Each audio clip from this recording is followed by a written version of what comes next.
for Riverside Current to play their first show at the Crawl Space. A lot of these bands, they have merch out front by the... Riverside Current consists of me, Lauren, Danny Lewis, she is the lead singer. We have Maddie Bader as the drummer, and we have Sydney Krause on bass and keys. The name originated from me and my friend Lily. We were just messing around talking about band names one day, and and I came up with that, I think, and like she was like, "That's a really good band name," you know, and so that just stuck. As well as like how the band kind of formed and came together. We're all complete strangers. We were all 100% complete strangers. I was here at Joplin Avenue Coffee Company, and I was sitting at an open mic just listening, and this girl came up with a ukulele, and she had like the best voice I had ever heard. I was like, I did a stance and I said, "You're gonna be in a band with me." And she said, "Okay." Then she kind of thought I was joking, and then my friend Lily, again, she had a friend that was a drummer, and I didn't meet her until the first practice, really. And then we were at a Fox Royale concert, bringing it full circle. Me and Danny were together, and we were talking about the band and bringing it together, and this girl was standing next to us, and she was like, "Well, if you guys ever need a keys player, just let me know." And it was Sydney.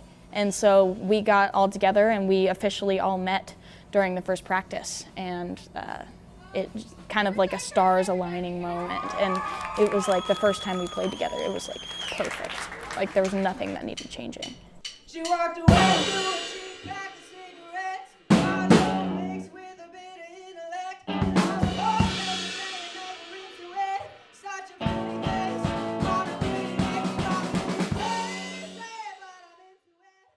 The Joplin music scene really did bring us together, you know, because Sydney and I met at a Joplin local concert, you know, and as well as like the open mics. I was pulled to start playing for bands back in 2018 whenever the guy that runs it, who's in Vagabond Grove, a local Joplin band, he asked me to open for them. It kind of interweaves almost like a blanket in that it all kind of fits together in such different ways, but also perfectly, you know? Like it overlaps in such a way that like a band like Eye Creatures and a band like Vagabond Grove could play together, two completely different genres, bring together different types of people, and like those people usually wouldn't normally meet unless they were with the Joplin scene. As a band, I would say we were obviously nervous, but we really felt like we had to bring a lot as a first show, because we knew we were pulling a lot of people from the whole like there's a girl band in Joplin thing, and so we felt like we really needed to prove who we were and how well we sounded so that we could keep people coming back, because there are so many shows in Joplin, you know, and we were like, we want to make a statement.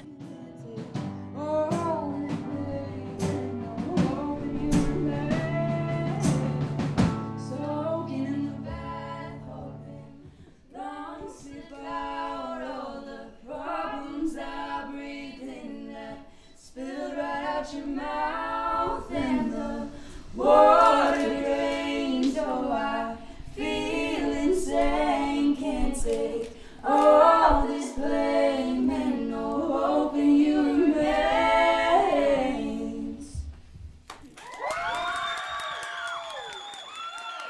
So going into that first gig, it's like it's happening. Like it's coming. We're almost there. And then whenever you play that first note, it's like, it's almost like adrenaline goes through you, and you're like, okay, I can do this. You know, you don't even really think, you're just doing. You actually start playing, it's like really fun. It's a rush. There's not really any nerves anymore. We're just here, and there are people watching us, and it feels awesome. It was like exhilarating after that. And whenever we finished, we all went outside because our friend Adara, she did some lovely pictures for us.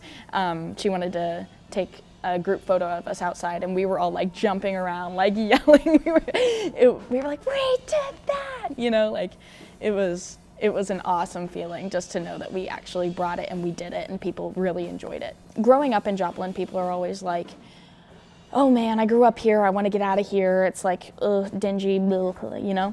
But being in this area for over 20 years, you know, I've grown up here. I've gotten to go to little things as a teenager into my adulthood, and it's like, if you find your place and if you find your niche, then like it doesn't feel bad at all. It feels like such a lovely place to be, like Joplin Avenue, the crawl space. Like when you go into those places, you feel like at home, you feel loved, you feel like there are so many people here that I can relate to and I can appreciate, and it doesn't feel like you want to be anywhere else because it's such a comfort place, you know? And once you find that place, like you never want to leave, you know? The show that we just played definitely colored where we're going. It was like right after we played that show, we had an interview from Jade. We had people from MSSU wanting to interview us. We had bands talk to us, Townhouse Fire, The Odyssey, contact us about shows. We had so many things just blow up right after that, and now we have 3 more shows coming up in the next 2 months. Getting into the scene is just about acceptance and work, but first the crowd and the scene has to accept you, and it's not that hard. You just have to be able to carry a tune and not sound like a dying pigeon. But after you get accepted, it feels like you can do almost anything. You just have to put in the work. You have to have practices. You have to have a schedule. You have to be, you know, really diligent with what you do. And in that, you're going to be successful in the scene. You're going to draw people in. They know you're going to get even better than you are. Getting into the scene is just a lot of trial, error, acceptance, work, stuff like that to make something beautiful that people will enjoy seeing. If someone wants to start doing shows and opening for bands, literally, just having something to show them, that's really important. But, you know, just don't be timid with it. Just contact them and be like, hey, do you need any openers anytime soon? I'd love to start performing. Just go for it. You know, don't be scared. Like, we come with open arms, you know?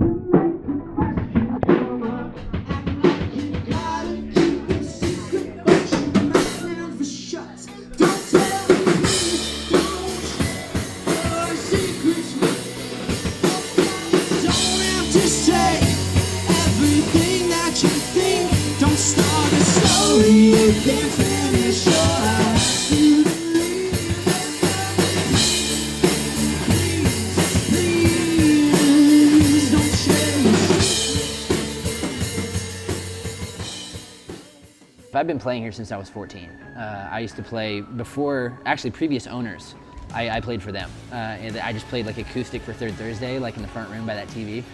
And I started booking shows here like 4 years ago maybe. And Autumn just gives us a lot of grace and a lot of leeway to do our own thing, and she believes in it, and she really likes the musicians too, which is, it's interesting. I don't know where that comes from, but Autumn and Kurt are super cool towards the scene as well. I used to hate it here, because I grew up on the East Coast, and then I moved here, and I was like, this town sucks. There was nothing happening when I moved here, so, or maybe I wasn't allowed to go to it. I feel like Blackthorn's probably always been doing shows, but I wasn't allowed in, because I was too young. So when we started putting on shows here, we realized, oh, you can just do your own thing. If there's a band, then you can have a show. And then when you find out there's that many people, you can kind of just make whatever. You don't have to go somewhere to be whatever it is you want to be. For us, we're a poor indie band. We got no money. We're not big anywhere. But the one thing we can offer friends we make on the road is our hometown. Like, that's it. And it's not a destination. No offense to Joplin. It's not like, oh, I finally get to play Joplin, Missouri, you know, like, but if we can put bands that we like and bands that support us on the road and vice versa in a room full of people that are there to listen, then that's a win. That's like the best gift I can give. When I started, I felt like there were a few people that didn't really want to share the venues, and I had my feelings hurt a lot as like a 16-year-old folk rock wannabe, you know, like playing solo shows. I didn't want a door to be closed on someone for no reason. I felt like it took me a while to get my first shot and my first foot in the door, So I've tried to just be like, if I have resource, if I have access to something, I can't always help everybody that I've like talked to, because there've been a few shows I had to be like, no, we can't do it. But if I can help in some way, I think you just should. So I guess my motivation, I'm trying to like pinpoint it. I think I just had too many negative experiences starting out, you know? I had multiple bands that I helped out and would put on a show, and I'd share my crowd with them.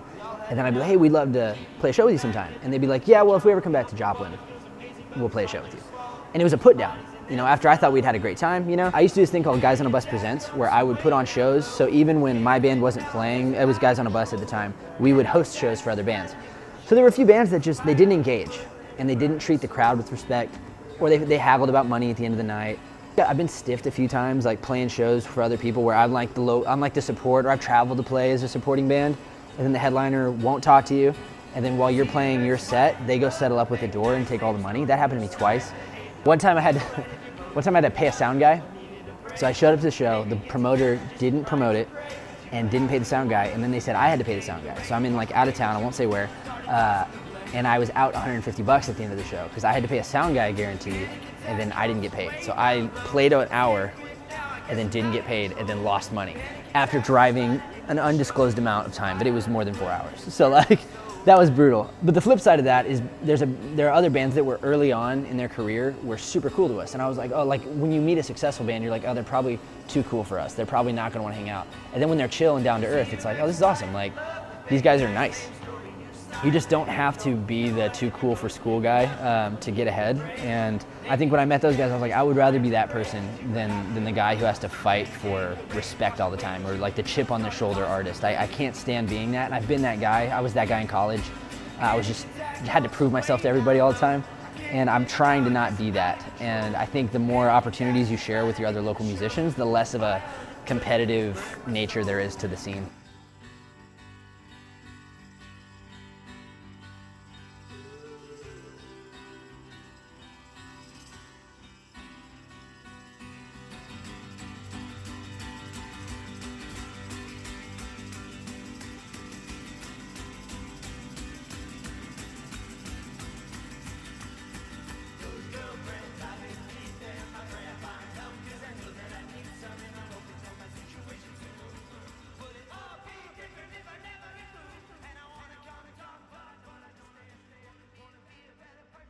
I think whoever is booking the show gets to set the mood. So I think with Guys on a Bus and Fox Royale, our whole thing is like, let's book people we want to play a show with, and let's make sure that we're being kind. Even if the show sucks, even if the band doesn't like us as people, or they don't want to hang out, or whatever it is, let's leave the room better than when we found it. That probably goes back to my upbringing. Like, I was raised Christian. I think just showing kindness to everybody that you're interacting with is super important, even if you don't feel like it, especially if you don't feel like it. Yeah, I just don't, I think any bad experiences I had, I don't wish that on anyone. So if I get to be the headliner, then I don't want to be the asshole. And the selfish reason too is if you help the right people, then they blow up. I mean, you can be the guy that tried to fuck them over, or you can be the guy that helped them. So I think that's just good business. There's no disposable relationships. I learned that from a guy named Matt Proctor. So no matter how anybody's treating you, they have some worth as a human being, and you have no idea where that relationship's gonna lead. So you don't wanna burn any bridge, ever. And I try to live by that. I think I probably test that with my band all the time, because I can be kind of a dictator of a leader sometimes, but no one's disposable, and you have a say on how every interaction goes. And I think it's my responsibility to not be an asshole. I just like when other bands get started, because I think it's cool. I remember when there weren't a lot of bands. So now it's like, if we don't help out the new bands, they're not gonna be a band very long, you know? Or they're gonna be a band, they're gonna leave, and they're gonna have disdain for Joplin. And there's a lot of people out there that don't like their local scene because of the way they got treated by the other artists. And venues too can be kind of that way. So I think my motivation is I just don't want anybody to have a bad experience playing concerts. It should be fun. I gotta fight my own bitterness towards music, the music industry, because it can be super cutthroat and awkward and talking about money and stuff, but I don't think a new band should have to worry too much about that. Somehow got in a position where I had access to a room and I knew all the bands. So my goal was just to say yes at the right times to the right people, and make sure we never burned a bridge with Joplin Avenue and never burned a bridge with the bands, so that the bands never feel screwed over. Joplin Avenue doesn't be like, hey, nobody's at the show, you know? Like, it's a lot of work, but it's focused work. It's like what I found is educating bands instead of being like, why didn't you promote the show? It's a little bit mentoring, and I don't have it all figured out, but what I did learn, I was like, okay, it's not common sense to be like, hey, tell every band member to send 50 invites on the Facebook event page. But when you have 3 bands on a bill, and there's 4 band members per, that's 12 people, 50 people each, whatever the math is on that, you know what I mean? I think 600, that's the reach. It's been kind of cool to educate that, as people have taught me little things about how to promote a show. We've gotten to help the other bands in the DIY scene do the same thing. So I think it's mostly just been patient with bands who are where my old band was a few years ago. I think mentor is too strong of a word, but I know a few things, so I feel obligated to share those because nobody wants to go to a shitty show. So I think that's kind of my role, is to make sure that we can keep doing shows. I struggle with that scarcity mentality of like, well, this is mine. Like, I don't want to, you know, if I give you the show, then what if I want to play that night? Now I can't play, you know? And I think that's just an artistic insecurity that I'm probably always going to deal with. But I think Me Like Bees helped me a lot when we were starting. Like, they've just hooked us up so many times. And a band called Brother Moses from Fayetteville has like opened so many doors for us. And then there have been a few bands that were just jerks and total assholes to us. So I just was like, well, which group do you want to be? Do you want to be the band that's like, no, like, we'll let you know if we're in your town? Or like, you know, we've met some bands that are now super famous and they were nice and like they've made it for a reason. So I just feel like there's not a shortage of people, there's not a shortage of opportunity. So don't treat anybody like they're your competition. I think just having an abundance of friends and supporters too. Like, I had people that just showed up to my concerts when my band was terrible. And now as we get better, those people are still coming. So it's just like, if I can be there at someone else's show, or if I can help somebody like get a start. I remember just trying to get out of Joplin. It took forever to like book Fayetteville, you know? So now that like we're able to do that, if a band asks me to, basically I've never said no to somebody. If someone's like, hey, can like we get coffee? And like, I talk to Brooks a lot from the Darters. And anytime Brooks has a question, like I usually just like fire hydrant too much information, but if he gets like one thing out of that that's useful, that's probably gonna help a Joplin band hopefully get on the map, you know? And that helps everybody, because then more bands come here. And I just wanted this to be on everyone's route and everyone's radar. And I think if you want to be in a band, you shouldn't have to move to Nashville. It's taken a little while, but I think it's a good place to start a project, and then you do really well here, and if you want to relocate, you can. But you're close enough to like the hubs that you don't have to relocate. You can live here for dirt cheap, and you can afford to be a starving artist, and you can eat a little better in Joplin than you can if you were a starving artist in New York. So without trash talking other cities, and I won't name them, but it's a lot more competitive. And I think Joplin has this too. I think it's just an artist thing where you just want to compare yourself to others. That's how you motivate yourself to grow sometimes. But I've noticed that's kind of gone away the last couple years. Everybody is supportive of what everyone else is doing, and all the bands are really different from each other. But in other cities, it's like, well, like if you ask a band to play the show with you, they're very hesitant if they're bigger than you, or if they just played recently, or they don't know if they like you, they don't know if they can get something from you. In Joplin, there's not a whole lot of what's in it for me questions, the least that I've noticed. Whenever I've been trying to, like, if I've got a friend from Chicago coming and I try to get him a local band to support, the local bands aren't stingy with their crowd. They're very willing to share their fan base. In Joplin, there's a lot less of asking what's in it for me. At least, I'm sure maybe we all think that because we're all trying to like win at the end of the day. We all want to succeed, but it's not so much my band versus your band. And I think that's really cool. Part of the reason we don't do more shows at Joplin Avenue is because you don't want to put on a bad show. You don't want the crowd to be disappointed. If you're paying to get in, it needs to be a good lineup. The bands don't want to play to an empty room, and the venue doesn't want to be open if no one's here. So bearing all that in mind, but also caring about being the band, like I like playing cool shows. So I try to put myself in the shoes of the people that I'm booking to be like, well, if I do this for you, like, yeah, you can play a Tuesday, you know, in the middle of summer when all the colleges are let out. No one's gonna be there, you know, so sometimes I have to be the bad guy and say no, but most of the time it's like, hey, well, why don't we just look at later down the road? The other thing I've noticed about Joplin that's really cool is I get to bring bands from Tulsa that I've met. And those guys are, like the Odyssey specifically, are essentially locals now in the Joplin scene because we brought them often enough and connected them and brought them to the post-show things. And even country bands like Whiskey Outlaws, like everybody's invited to all the post-show stuff. So even if we can't put a lineup together, like Fox Royale, Whiskey Outlaws would make a lot of sense, but we do party together, you know, like, I don't know, I just don't think that happens. A lot of times music scenes are cliquey, and I have not experienced that as of late. Joplin. And I want to keep that open. That's why if you put like the right bands together, nobody has to fill the room. You know, like we had one show, I think it was Darters and Odyssey and Cardinal Lane. 3 bands, all pretty new, and they all packed out a room. You know, because they all brought their own fan base and they shared that, as opposed to being like, well, I want a headline or I want a headline. You know, there wasn't really a conversation about that, and I like that. I like that it's not really about like it's my scene, it's your scene or whatever. Most shows in Joplin Avenue are really fun. It's just a cool room, and it's unlike most places. To me, it feels safe. And having a room like this, you just don't want to take it for granted. So you want to take care of it. You want to make the shows good. You want to respect the the property, you know, make sure everybody feels safe as well. And it just feels like a cozy place, you know. I don't think I've had a bad experience here. So I think it serves my purposes because this is where I'm from now. This is like my family's based here. I don't know if I'll ever fully relocate, but it's a great place to start. And I think once you meet the right people, people are not slow to plug new people into the network. And it's an easy place to break in.